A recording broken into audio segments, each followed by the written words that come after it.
Hey everyone, welcome to the completely unnecessary podcast. It's not necessary. We're here Tuesday, April 26, 2022. That's my better half, Ian Ferguson. Hello, I'm here. I'm Pat Contry. That's Patrick. You have to yawn when you do the intro. You can't yawn right before. Yeah. On the show today, It's a stretch, man. it's not a yawn. We'll be talking. You didn't yawn? That's a half yawn. We'll be talking about Sonic Origins.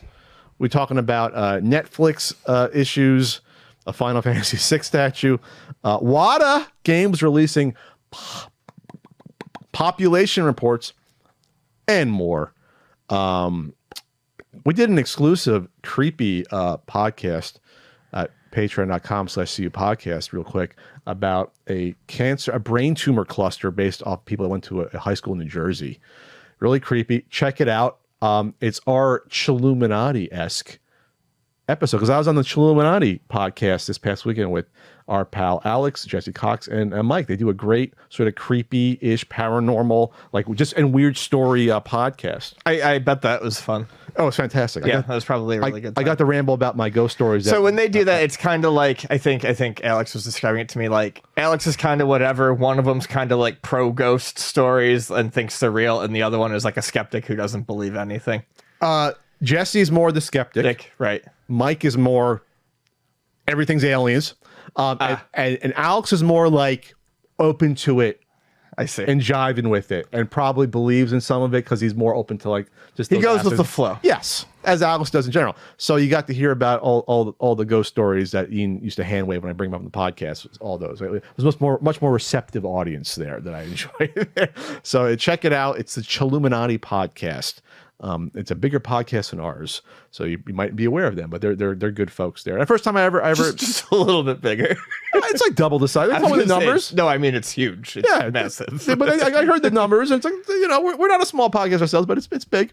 And they're doing like live events now where you can come see them live. Yeah, and do it. We never ended up doing our live thing. No, we never ended up doing that. That never happened there. What'd you do this weekend, Ian? I did a lot. I had a good weekend. I went and saw Everything Everywhere All at Once. Must take a lot of time. Huh? Must take a lot of time to do that. Yeah, good one, Pat. It was a great movie. Everyone's talking about it. I don't need to say a whole lot more. But it was really, really enjoyable. Tomatoes. Everyone in the everyone's performance was fantastic. Was the theater somewhat packed? Yeah, it was.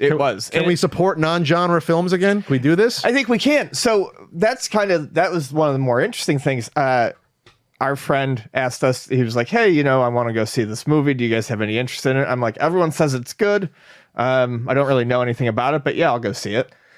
And just trying to get tickets. And this is like weeks after it started showing around here. Like, okay. We went to the AMC theater in Mission Valley, and it was pretty much a full showing. Good. That's good. Yeah. So it was really enjoyable. Michelle Yeoh was great. Ke Huy Quan was great. He's the guy who, as a child actor, played Short Round and Data. He was really, really good. I want to say he was like the best part of the movie, but everyone was so good that I can't really pick and choose. So it's an adventure / comedy. Yes, that's great. You don't see those genres. You don't see that happen that much anymore. No, with a lot of martial arts. I think when people I've seen it described as a martial arts movie, and I guess if you wanted to reduce it down to its most basic elements, sure. They throw punches and kicks every now and then. Yeah, but it's not really. Yeah, but I mean, there's definitely action. Is it more the tone of like the Mummy movies from like the late 90s? No, it has. I would not say it has anything similar to that. I said tone. Like just a tone, like a little goofy over the top, but there's action. Yeah, it's definitely goofy. Okay, it's definitely goofy. It's definitely over top. I'm not saying there's monsters in this. I'm saying the tone, how it feels. But sure. And then I went and saw Mogwai, a rock band. Speaking of 80s, on Sunday night, that was really good. I've seen them like 5 or 6 times now, and every time I forget earplugs, and every time I regret forgetting earplugs, because they are a very, very loud band. Once I started, I mean, I didn't go. I never went to a lot of concerts, but I went to like clubs that were very loud. Yeah. Once I hit 25, 26, earplugs started to come out. I don't care if people said something about me, because I have hearing loss from that. I have tinnitus, not a high grade, but I have tinnitus from going to like clubs and loud places. It's a thing. So Vani always wears them because she has like real sensitive hearing. Yeah, but so do I. I'm usually fine, and I usually don't like stand right by speakers or anything. But Mogwai plays really, really fucking loud. So I was lucky. I went up to use the restroom, and there was a bathroom attendant there, and the bathroom attendant had a big jug of earplugs, and I was like, $5 tip. I'm taking these earplugs. $5 tip. That's a big tip for earplugs, Ian. Good for you. If you take that stuff, you tip heavy. I mean, you can buy a pack of earplugs, you know. Yeah, but they're saving my day. Like I know. Right you felt like, oh, okay. The guy was probably like, oh, take some gum too. He's probably like, take some $5 tip. So let me just say this about the over loudness of things, because Frank brought this up too. He went to a Cranberries concert probably before the guy died in the 90s over here. He said it was so loud you could not even hear like what they were playing. And it was like that extreme loudness. Wow. Like, why do you like, there's acceptable levels of loudness, but like, I think you get to a point where it becomes just garbage noise. If it's too loud, like, what the hell are we doing here? Sure. You know what I mean? Like, you know what I mean? Like, you have to have it where you can't hear the person next to you. Is like, you're at a concert. Is that like the level that you want to be at? No. And Mogwai's different. I mean, it's instrumental rock, and it's a lot of it's about the buildup. So the swelling of the sound is like, I mean, that's part of it. They go from very, very, very quiet moments where, you know, you could hear a pin drop in the audience, and then they, you know, it brings up to really loud. But they will tell you, if you come to our shows, you should probably wear earplugs because we're going to err on the side of loud. Okay, well, that's nice of them to at least do that. Yeah.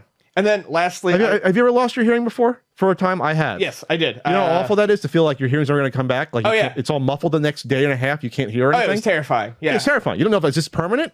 Yeah. Like, you don't know. Nope, that was terrifying. That happened to me a couple times. That happened to me. The one time I really remember it was in high school, and I think it was after a Tool show. Maybe it was one of those shows where it was like it was a festival. It wasn't like a. It wasn't outdoors, but it was one of those indoor concerts where there was multiple acts. Like there was like 6 or 7 bands. I can't remember exactly who was there, but I remember seeing Tool.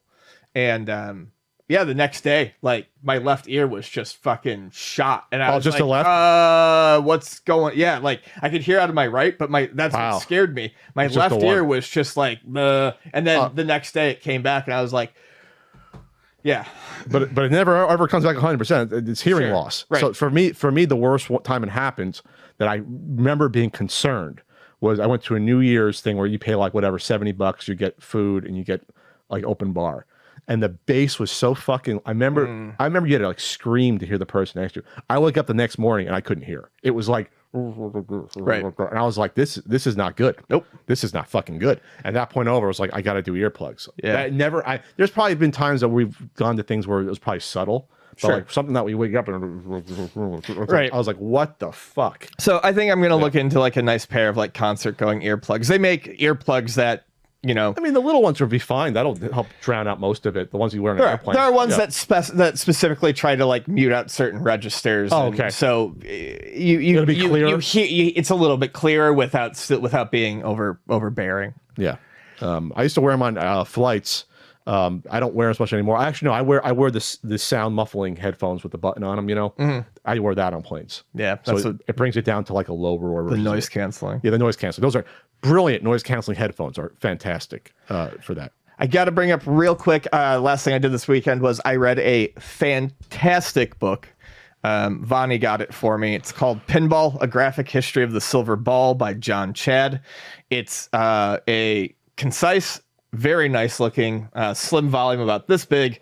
That is a graphic novel history of pinball. Starts with Roger Sharp in the courtroom, tells the history of pinball, talks about, you know, who in the courtroom? Roger Sharp. The famous story where he plays pinball and hits the shot to show the people in the courtroom. That I didn't know the guy's name to show that it's not gambling. Right. Was it the 30s? No, it's 1976. Oh, okay. It's beautifully drawn. The thing I love about it, though, is it didn't teach me a whole lot new, but it was a very entertaining read. What I love about it is the book I will now give to people when they want to understand why I love pinball. The language he uses to describe playing pinball, is perfect. It nails everything I feel about it. So it's a nice history. It's like a primer. It's not like going over every single table ever like that other book. No. This goes over the original Bagatelle era. It goes over EMs. It talks about solid state DMDs. It talks about the modern pinball. There's a little bit history on how Pinball 2000 came about. But yeah, I didn't learn a whole lot new, but it was, I think a lot of people would. So yeah, no, it's great. And like I said, the language he uses to talk about playing pinball, it's obvious that he loves pinball. And I could recommend this to anyone. Absolutely anyone. And it's a quick read. Okay. All right. Sonic Origins. Yeah. Was announced. Yeah. Well, it was announced a while back. Right.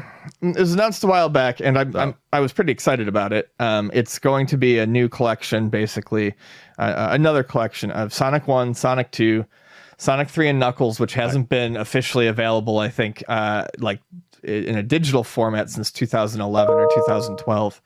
Mm-hmm. And mute your dang things. And Sonic CD. So the price was announced at $39.99, and that definitely upset some people. I personally am not that bothered by it. They are remakes. They're not just straight ports. They're not emulation. Mm-hmm. They're complete and total rebuilds of the game, of the games. What people did have a problem with, and I definitely had a problem with, and this I did have a problem with, was the way that they decided to pitch it to us.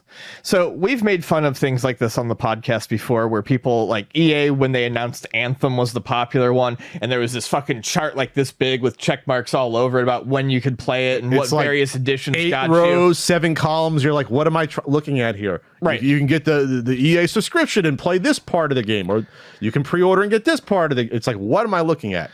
So Sonic Origins decided that was going to be the best way to sell the game to us, and they have their own chart, which I thought was linked, and it's not. It's missing. It's down in the tweet. It's in the tweet. Celebrate the games that started all. Then someone said, meanwhile, it's our pal Shane tweeted the chart. It looks like I can't. It's kind of small. I can't. Yeah, there it is. So there's a standard edition, the Start Dash Pack, a premium fun pack, and a classic music pack. So what they did is they put the standard edition, the digital deluxe edition on the same thing, and then they put all these other versions on there that are DLC that make it look like it's so. Okay. It's basically for $39.99 you get the basic game, which is what, the 4 or 5 games. Yes. Okay. I think for $44.99 you get the digital deluxe edition. And the digital deluxe edition includes some of these packs. You get hard missions. What's hard mission? It's just a harder level. I would assume harder games or missions. Character animation in the main menu? Yeah. Camera controls over the main menu island. What? Character animations during music islands, whatever that means, and additional music tracks from the Mega Drive Genesis titles. Wait a second. Yeah. They're expecting people to pay more money just to get a fucking animation in the main menu? Yes. For $5. What the hell? And then there's a Start Dash Pack that you get if you pre-order, because pre-ordering digital things makes sense. You get 100 bonus coins. Nowhere is it ever explained what 100 bonus coins are. Mirror mode unlocked. I'm guessing running the courses backwards. Okay. And then letterbox backgrounds. So but that's not in the digital deluxe. Just the Start Dash Pack. If you pre-order the digital deluxe edition, you get everything. So it's 2 versions. But that's not on the ring chart. To get the mirror mode. It's not on there. Right. If you pre-order the digital deluxe edition, you get everything. Because the Start Dash Pack, the 3 things that are missing the Start Dash Pack are free DLC if you pre-order. Okay, so the Start Dash Pack is part of the standard and the digital. No. The Start Dash Pack is what you get. It says it right here. With pre-order of standard or digital. You have to pre-order it. Yes, that's what I just said. So this is why it's problem. I'm mad because now we're arguing about this. I can't understand it. So the Start Dash Pack, you get bonus coins, mirror mode, and letterbox. That's part of the pre-order for the standard or the digital. Right. Got it. Okay. So in theory, you get the only way you get everything is you got to pre-order the digital deluxe. Right. If not, you don't get the bonus coins, whatever the fuck those are, mirror mode, and you'll never get the letterbox background. I'm sure that the Start Dash Pack will probably be made available for purchase. What's the letterbox background? So I believe you can choose to play the games in widescreen or the traditional 4:1. 4:3. 4:3. Yeah. 4:3. So you're saying unless I pre-order this, there'll be no letterbox? No. I believe it's a background that they put in there. If you go into 4:3 mode, they'll put it's a oh background. My God. Yes, you're pre-ordering an image, a static background to get the side images to fill the screen. It's a special Sega. one. You never let me down, Sega. Remember, Sega's not your friend out there. I mean, neither is Nintendo. But the point is like, oh, you like Sonic? Sega, they are money grubbers. Oh my God. All right. So, I mean, that's all standard stuff. That is, I mean, that every company does that. But this is nuts. It's the way they separated it out. I'm sorry, Ian, forcing me to pre-order to get some of this shit, and then having the deluxe to get character animation in the main menu. I'm saying it's bad. What I'm saying is this is not a Sega problem. This is everyone, Patrick. You just like to shit on Sega. Every opportunity you can. Show me a Nintendo game where you pay extra for a character animation in a main menu. I'll show you paying extra for colors for Yoshi's and Shy Guys. Okay. Wait, as part of DLC for Mario Kart? Yeah, Mario Kart. But you get tracks. Oh, but you have to pre-order it to get you had to pre-order it to get the colors. Okay, Ian. You literally do shit on Sega any opportunity you have. Is that a main menu item? Yes. What's a main menu item? It says I said a character animation in a main menu. Oh, I mean, it's bad. That's not a gameplay element. No, it's not. That's literally you fire up. I'm just saying. You fire all up. I'm saying is that your favorite company is not innocent, Patrick. Show me a Nintendo game where you paid extra money for something that literally is only on the main menu of the game. Where like I fire it up. Well, what you're probably paying attention, probably buying is the hard modes. I think that's probably what you're really buying. So, but they're going to throw that in for extra. Yeah, everything else is just camera controls in the main menu. I'm not saying it's good. I'm saying that's ridiculous. Sega's not the only one. The point is that should not be part of that. They should give that to everything. That's a game element that should not be sequestered. It's ridiculous. Okay. It's absurd. I'm not arguing the absurdity. I'm arguing your notion that Sega's the only company to do this. A main menu thing, Ian. That's nuts. Okay. It's cosmetic. Cosmetic shit is always charged for. I'm not saying it's good, but I'm saying that's where let's move on. These characters that's where companies get their money. And then the music pack, you could buy it by itself, or you get it during the pre-order of the deluxe. And that I want to know. I feel like that's weird. I want to know what songs they are. I want to know what they're changing in the original games. And my guess would be if it's Sonic 3 and Knuckles, my guess is that they changed some of the music that was associated with Michael Jackson. And you probably have to buy that back. That's the only thing. Now, did they buy it back because of licensing or the fact that they're just doing it to get more money out of it? That's what I want to know. Because that's bad then. My guess is it's because of licensing. Passing that charge on to us, I don't see that as being good. But he was what? He was hired to help do the music, so that Sega owns that music then. No, well, one of the main reasons that people think, and you can look into it, I'm pretty sure we've talked about it on here before, one of the main reasons that Sonic 3 and Knuckles hasn't been made available in recent collections is because of the arguing they're saying they want to cut it. Because of the weird music shit that went on with it. Okay. So my guess is, yes, they're trying to charge us for the original music. That's for Sonic 3. Sonic 3 and Knuckles. He provided uncredited music. Probably compose. Probably. Okay, so it's not official, but they're saying, okay, they want to cut maybe. And then there was another song. The Ice Cap Zone song is a Jetsons song. So, yeah, there is weird music stuff going on there.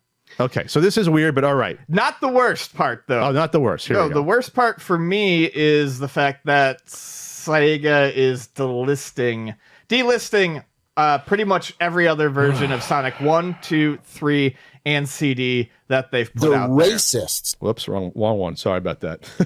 I was about to hit this one. So, yeah, that is bad. The ones that they are keeping, we'll start with that first. Sonic the Hedgehog 1 and 2 will remain available via the Sega Ages collection on Nintendo Switch, and Sonic the Hedgehog 2 will still be playable via Sega Genesis on Nintendo Switch Online. Okay. They're getting rid of everything else. They don't want you to no longer buy them individually. Okay. Well, it's not even so much that. I'm assuming they're probably going to get rid of any prior sets. Well, these are the new versions. These versions are essentially they're doing the George Lucas. Yes, these are the Star Wars special editions. No, this is beyond that. This is now the Blu-ray version that does more changes on top of the special. Sure. Because I can't. One of the things we talk about these, I can't keep track of these re-releases anymore. I just can't. Oh, it's tough. The number of times they re-release this stuff, it's like every year and a half, 2 years. There's like something new to track. Well, and there's usually like new Sonic like game collections, like the Sonic Genesis collection on the PS3. There was one for the Switch. It's tough to keep track of them. So that's problematic, but not, I guess, unexpected that they want to pump the money to the new venture and force you to buy all of the games at once. The bigger problem with the premium. The previous, that's exactly it. The previous versions were not only they were cheaper, but they were the original versions. By getting rid of these, people are no longer going to. If you have obviously you can emulate or you can access a Genesis, but on the download stores, these will be the only versions. So, like I said, they're trying to kind of push these remastered versions as the original, and I don't know. What's this going to cost? $40. Is $40 now the new price for everything? I guess for the news. Oh, sorry about that. I would say $40 is probably the price. I think that's higher than I expected. I'm still okay with it because I really want to play Sonic 3 and Knuckles remastered. But I would have expected this to be $30. Honestly. Island camera. Jesus. I don't even know what the hell that means. That means that when you're in the menu, you can control the flyover. Yeah, yes. They had that in their promo video as something that to get in on the pre-order. It's literally like a bullet point. Character animations, island camera, letterbox backgrounds, additional music tracks, and bonus hard missions. Because Sonic's birthday is June 23rd. Is that something they made up? Just June 23rd? That's not when the game came out, I thought. It was spring, I thought it came out originally in 91. Yeah, I don't know. Did it decide to be June 23rd? So I feel like if Sega had just tried to sell this as a standard edition and a deluxe edition with hard modes and extra goodies, it probably would have gone over better. Oh, June was the release date. I thought it was a spring for some reason. Oh, it's close. Well, it's 2 days off, but yeah, I think once you get to five different offerings with different things, your mind shuts off. By breaking down all of this shit, you lay bare the absolute lunacy of DLC packages and pre-order bonuses. Well, it's also and it looks awful. Pick the one nugget, pick the one thing that's good, that's got meat, like I said, the hard modes, and focus on that. Because no one's going to focus on that. They're all going to focus at, and rightly, laugh at things like character animation during music islands. I think my issue is the fact that regular and premium. That's what everyone Digital does. Deluxe. It's that coupled with the pre-order, get in early. That's what bothers me. Yeah, just have a regular and premium. Yeah. That's it. That's all you should have. Right. Regular and premium. That's it. Trying to make people pre-order digital things is miserable. Just two things. Okay. We spent a long time on Sonic. We almost came to blows on there. Okay. Netflix, Ian. Netflix is why is this here? Variety. Oh, the Variety thing goes into it. So Netflix is poised to lose lots of subscribers. It seems like they're set to lose 2 million. They said this quarter, the second quarter. They lost 200,000. I think they said 200,000 first quarter, 2 million in the second quarter, which would be April, May, and June. Sonic's birthday. Their stock's tumbling right now, and obviously it's not shocking because we're like now 11 years into Netflix streaming. 11 or when did House of Cards came out? And because that's like basically what set it off. That's about 2010. So we're like a good half a generation into now streaming, right? And in the past 3-4 years, you've had obviously tons of new ones, but obviously the big ones would be Disney Plus. That's a huge one. HBO Max. Those are probably the two biggest ones that have come around the past few years. House of Cards was 2013. Wow.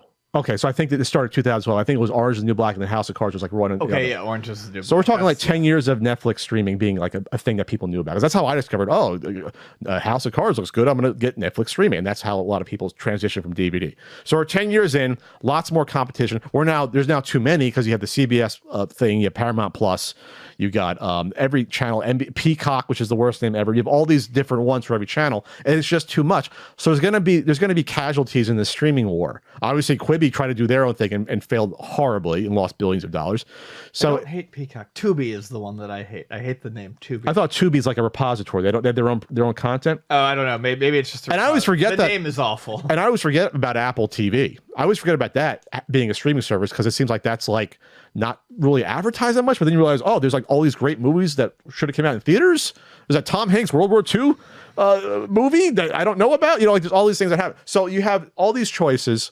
And now Netflix, obviously Netflix was the big one, but they're now getting eaten by a lot of other ones like Disney Plus, and you can get the Disney, Hulu Plus, and ESPN Plus bundle for like $13 a month. So you get like 3 streaming services for like $4 each a month or something. Yeah. So there's a lot of competition now. But on top of that, though, people have been upset. Ian's gonna bring up an example. I'll bring up an example of Netflix having all these shows that people want and then pulling the rug out from under, like a fucking NFT, rug pulling all these shows that we want to watch.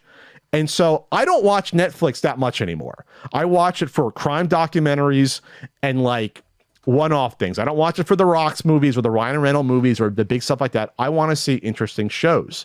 I haven't binged a Netflix show since I discovered Mindhunters. I told everyone about this show like over a year ago. I'm like, there's a show about the formation of the FBI tracking serial killers. This is fucking interesting. I didn't know this existed. I want to watch this show. And they canceled it after the 2nd season. And they didn't bring it back. And it's like critically acclaimed. And it's like, we'll just have it, let it flounder and die. Like that. And people like me, I'm in a position, fortunately, where like I don't have to watch my streaming service cost each month. But if I didn't, Netflix would have been gone by now. It would have been gone. I don't watch it. Yeah, it's so. The problem with Netflix doing the rug pull on all these fucking shows too is I don't watch TV immediately. Generally, I usually wait for a show to. By the time I get to a TV show, it's usually after the fact. You know, after it's had its run. So Ian, can you try putting your cord back in on the mic? You're sounding a little low right there. Make sure it's in there. Okay. Yeah. Okay. That might be it. Completely lost my train of thought. So when these shows don't get finished, I don't watch them at all. So like all this work that people put into it, I wonder how much that's the case for other people. Like Glow, I heard Glow was great. I will never go back and watch Glow at this point because I know it doesn't have an ending. It had a few seasons though, at least, right? Yeah, it did, but it doesn't have an ending. And then the Bone one. I was going to say they're at the point now where they're not even letting things get a season. They're announcing things like Jeff Smith's Bone, and they announced that in 2019, and they just canceled it. Yeah. And I mean, that's something that I think people have been... I'm not saying Bone's a massive property, but people who are into indie comics know... I've heard of Bone. Yeah. I've seen Bone. Like, I know the little guy. Yeah. They know what Bone is. And that's, I think, an animated version of that is something that a lot of people have been looking forward to for a long time. Didn't think was ever going to happen. If I'm not mistaken, I think it's even like started and stopped a few times, or there's been rumors about it, but nothing's ever come to fruition. And we were finally going to get it, and boom, nothing. So they're really good at deflating any excitement that they generate, because even if a show has a great first season, no one anymore feels comfortable in it getting a second or completing. Sure, or being completed. No, it's bad. So I'm not surprised by that, and so more things will be canceled. They're going to reshuffle things, obviously, but now the gaming initiative is getting, I guess, a second win. They're going to have 50 games. These are mobile games, remember. 50 games will be available by the end of this year on top of the 18 that are currently there that I have no desire to play or look at to see what's even there. Like, I forgot about this. I forgot that they have games going on. Like, they're trying to do something that's not... Like, Netflix is like, watch us. This is entertainment. You binge watch things, and now we're going to try to sell you games. It's not. It has nothing to do with their branding or their mission. It's weird. Yeah, no, it's very strange. Like why don't you, instead of focusing on the games? I know games cost a lot less to produce than shows, but like that's just a waste of time to me. Like I love to see the numbers of how many people are actually playing these games. I'd love to see it. Right, because I didn't even know that they had them available now. I mean, I know we've talked about it, but just looking at it now, they have 18. It's all mobile games. So there's one game, Exploding Kittens card game, that's going to be released. The game will release, it'll be released in May ahead of the animated series based on the IP. So you're definitely going to see that. So I hate to say it, that's going to be their approach. Oh, we got a game coming out, so we're going to make sure that the show gets watched. I don't know. It's like Netflix was like the more mature. At some point, it was like the mature sort of like other entertainment option for like semi-older people. I think it was when it first got announced. It was 10 years ago. Come on, Ian. House of Cards. That's not for kids or teenagers. That's for adults. Sure, I'm just saying they've always had cartoons and stuff on there too. But I think over the years they've tried to go younger and younger and younger, and now you get to the point where the older people might be gone. They might be leaving. Like people like me are too old potentially for Netflix.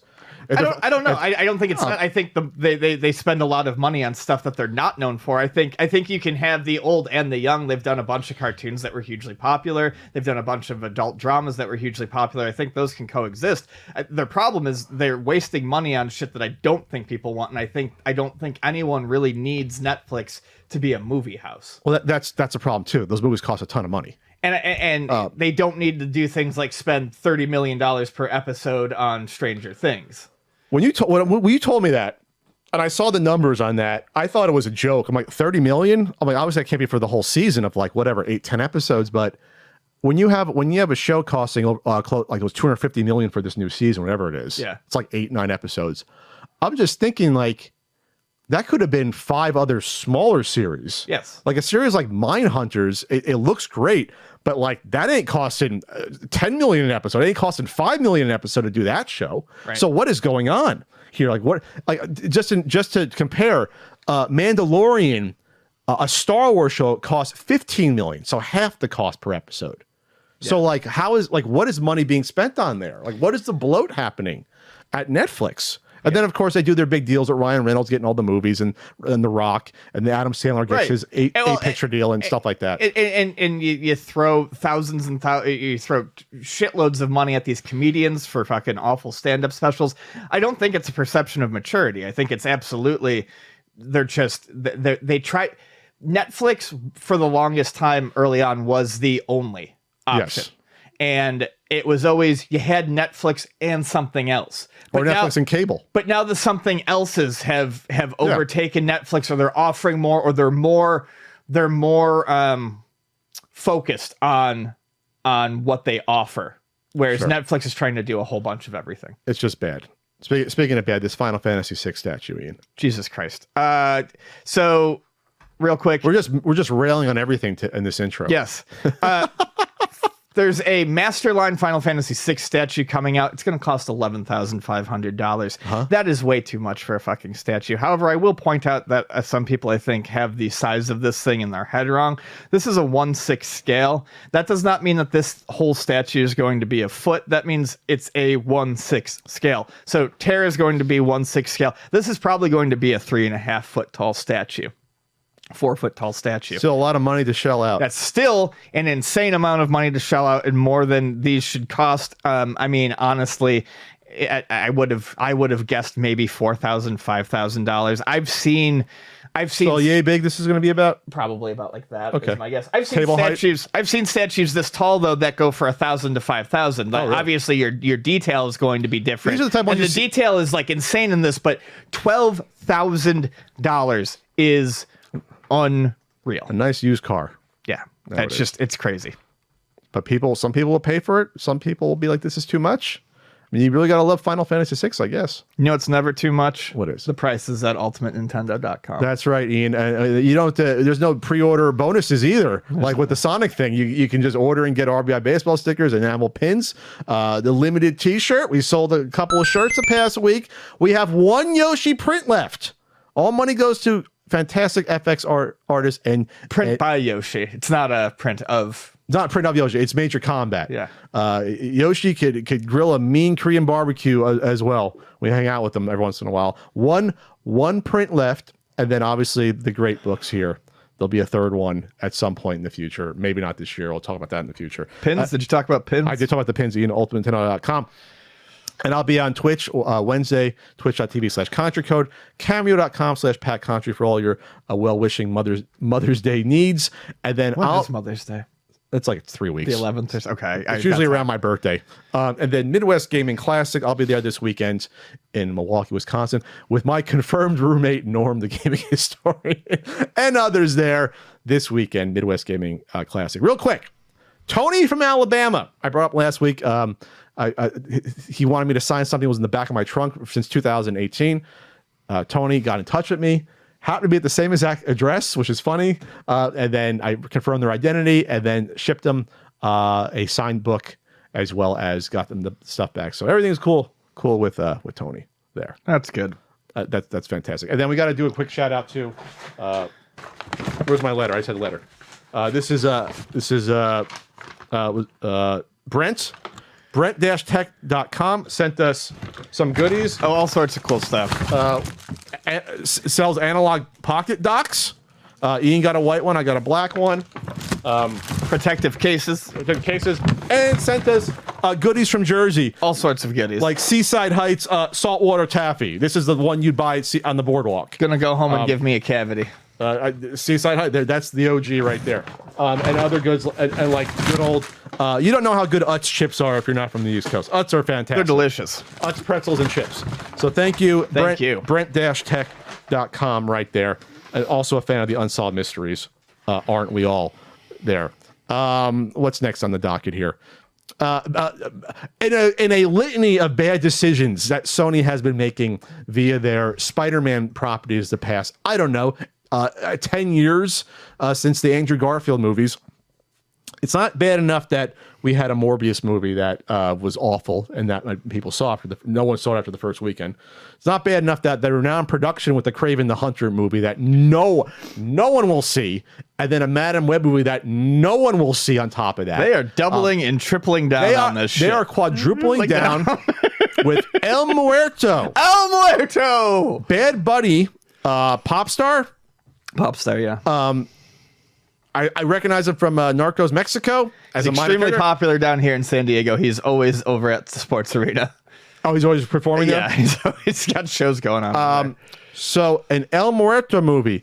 If you're asking, hey, Pat, I don't know who El Muerto is, congratulations, nobody does. Right. I mean, nobody. Because like when I said I hadn't heard of Madam Web, people were like, oh, Pat, well, she was in the animated show in the 90s. Which is fair. And I'm like, okay. Fair. Wasn't really in the comics for decades, but okay. El Muerto, it turns out, was in like not two comic books, 2 issues of a comic book with Spider-Man. Really? That's it? That's it. Wow. This is not a character with any sort of history or like no like storylines that you can know anything about. Wasn't in cartoons that I know of. This is like scraping beyond the barrel, like underneath the barrel for a character. So supposedly Bad Bunny went to Sony and said, I want to be a superhero. Find me someone. They said, oh, we got this wrestler. We got this luchador wrestler character that you could play. That is loosely associated with Spider-Man. Loosely.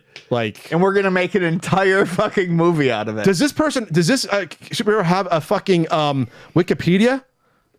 Like, is there even a Wikipedia for this character? I mean, there's got to be. There's a Wikipedia. There is for the DC Comics version of El Muerto. There's an El Muerto in DC Comics on Wikipedia.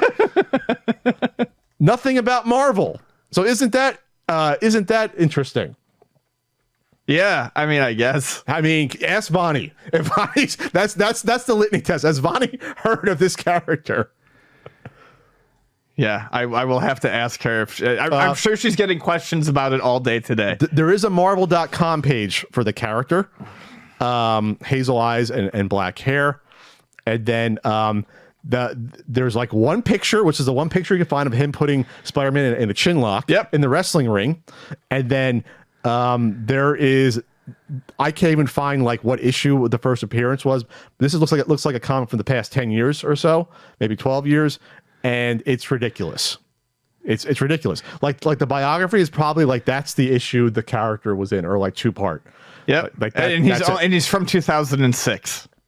So they had to find a character that was Hispanic for Bad Bunny from 2006 and said, okay, we're going to run with this character and do a full motion picture. We're going to do we're going to make an entire motion picture out of this. This is a wrestler. It's a wrestler, this character. Muerto traveled to New York City and approached J. Jonah Jameson, set up a charity event, a wrestling match in which El Muerto would fight Spider-Man. Jonah organized the match, hoping that El Muerto would defeat an unmasked Spider-Man. They both attended the match. Spider-Man was confident he could easily defeat El Muerto. The tide turned. El Muerto nearly unmasked Spider-Man. Reflexively, Spider-Man stabbed El Muerto with his stingers, injecting him with a paralyzing poison. And then in the hospital, El Dorado, which was like a demon granting him the powers, helped them out. That's the arc. That's the whole character. So that's it. That's the movie we're getting. I don't know if this happens, Kevin Feige's gonna like just storm Sony and be like, "What? You cannot use Spider-Man for this movie. You cannot. You cannot. I refuse. I refuse to let this. This is beyond. It's ridiculous." News came out about Joy-Con drift issues from the repair center, how they were overwhelmed. Real quick, it's interesting because you take for granted like who's actually doing this work when Nintendo says, "Oh, we're going to recall and give you free fixes for all these Joy-Cons." It's not like they're setting up shop in like Nintendo basement with Reggie there, you're fiddling with these things. If Reggie was still there, we're talking like they have to outsource this work. Like they have to outsource it, and it sounds like there was high turnover, tons of volume. It was a mess. A lack of senior expertise led to frequent mistakes, they say. There was employee retention issues. Yeah, it seems like it would have been a mess. And with how prevalent of an issue it was, I'm sure they were overwhelmed, especially around the holidays. They probably got the tens of thousands, maybe, you think they might have got in at certain times? Like, we're just talking like a whole room full of them and sending back the wrong items to people. Like there was one where they sent back the wrong Switch and everything was wiped, all the people, the person's digital stuff, so it wasn't their Switch anymore. It was like logged. Like this is from Vonnie put little stickers. So she had two with drift problems, and then one of her friends had two with drift problems. So they sent them all in, and Vonnie put little stickers on the cases to see if they actually came back. That's and smart. They did. Property of Vonnie. Right. This is a Kotaku article from CC Jiang. Doing this article and talking to sources from people that I guess were there. There was a place was called United Radio was the name. United Radio. Okay. All right. United Radio. And then there's looks like another firm that was involved. Read the article. We don't have time to go into any further. There was an incident. Okay, I'll say this part. There was about the incident about the person they got the wrong. They had the wrong Switch return, and they had 90 hours put into Breath of the Wild. I also hold Nintendo accountable for their lack of understanding of the modern gamer and their need to be able to back up save data. And in response to the incident, the source said United Radio proposed and instituted a new policy where a Switch would be factory wiped if its serial number could not be verified throughout the repair process. Because of this, some Switch owners have occasionally had their data wiped after sending in their console repairs. So not to have a better system to send the person back the proper Switch, we're just going to wipe consoles that we can't verify. That's a better solution than have it. You know, I'm not always on Nintendo's side. They make a lot of errors. I take exception to that. This is horrifying. But then again, it's like, I don't know. It's a big issue. I don't know. What did Xbox do with all the Red Ring stuff? They didn't do it themselves. They set up. You sent it in and they sent it back. I mean, I don't remember. That was a fucking shit show. Sure. I mean, that never got. I mean, by the time the second the revision of the 360, the slim model or whatever you want to call it, the elite model, had far less problems. But I don't think they ever like actively. It was never wiped out. They never fixed the problem. Yeah, they just basically moved on, and people had shitty systems. Move on and buy another one. Yeah, basically, or go to Luna 2 locations, have Ian fix them. I was doing like. God, that 2-3 a day? Oh no, dude. I was doing like 10-12 a day sometimes. Yeah. Ooh. Yeah. Oh yeah. Get that bonus cash? I did. I made a lot of extra money doing that's extra. You got to manage trade-ins while you're repairing these 360s and yeah, no, Trey gave me cash right off the top of the repair price for each one. He was like, if you want to deal with these, he's like, you can take a good chunk of the money. So Yeah, it was good for like when I like, because I was definitely more poor then. It's like, oh, I got to make rent. Well, all I need is like 3 more repairs to come in, and I got a week. It's fine. It's Microsoft. It was kind of it was bummer when we stopped having to do those. It was like being a waiter. You're getting tips. Yeah, tips right, exactly that way. Yeah, it's nuts. Kirby's 30th anniversary. Happy birthday to Kirby. Love you, Kirby. Happy birthday to Kirby. Happy, wonderful. Little pink puff. I love the Game Boy, and I also love Kirby. To me, Kirby was the de facto Game Boy mascot for a long, long time. His first game was on the Game Boy. Probably the first that I can think of instance of a game starting on a portable system. And a franchise starting on a portable system and growing, the way it has for Nintendo, onto sure. consoles and becoming, much bigger than its little time waster roots. Gargoyle's Quest, that's not big enough. I mean, yeah, great game, but I mean, that's the only other thing I can think of. Yeah, but I mean, you can count it. But yeah, it doesn't happen very often, and now it's one of Nintendo's key properties. The games are generally pretty easy to play. They're always happy. I like looking at all the characters and the sprite work and the backgrounds. So I really do love the Kirby games, and probably one of my favorite video game characters. The most recent one that came out, we talked about it here on the podcast, was fantastic. Kirby and the Forgotten Land. I actually just wrapped that game up over the weekend, finished off some of the last stages that I needed to. I don't think I'll 100% it, but I think it's a great game to come out during its 30th anniversary year. And yeah, go play some Kirby. We got to talk about our favorite mobile game, Diablo Immortal. Yeah. Favorite game. Diablo Immortal is coming to PC.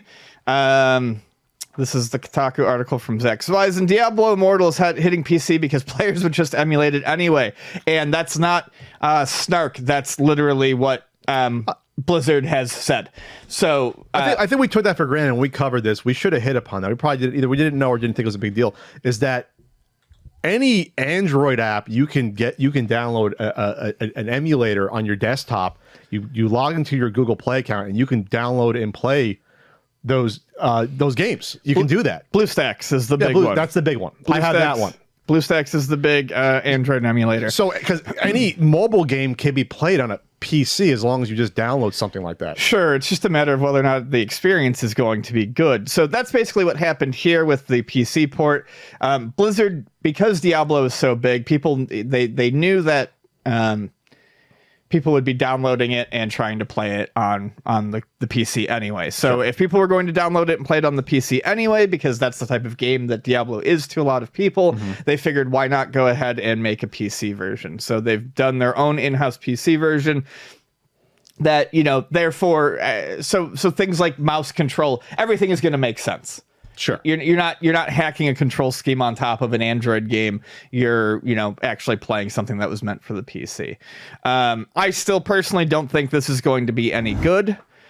Free-to-play games just don't really do it for me. The only one I ever played for any length of time was Pokemon Go, and that was because I have fun playing it with Vonnie. That was the only thing that kept me playing it. Free-to-play games, phone games, they just don't do it for me. And same with this. The announcement, let's see, it has 207,000 views right now. Someone said the top comment is 10 years after Diablo 3 was released for PC, we can finally play the mobile version of Diablo 3 on PC. So, okay. Is that the app comparison with this game? I have no idea. It's just someone being snarky. I don't know. Are the reviews on Diablo Immortal pretty good? I've been looking. It's not out yet. Diablo Immortal comes out on June 2nd. No, it's been on the phone. No. Diablo Immortal is coming out on June 2nd for iOS, Android, and PC. So then why would they announce this up front? Because they realize they know it's going to happen? Okay, they know it's going to happen. Got it. Yes. Gotcha. Initially, they were just releasing the phone versions, and they've said we're including a PC version because we know people are just going to emulate it anyway. So it came full circle, basically. Yes. Okay. Why do I think this was out before? Because we talked about it 3.5 years ago. Yeah. They just never. Yeah. It's been in development for a long ass time. It's almost 4 years ago we talked about this fucking thing. Is it really? Yeah. 2018? It was like 2018. Crazy.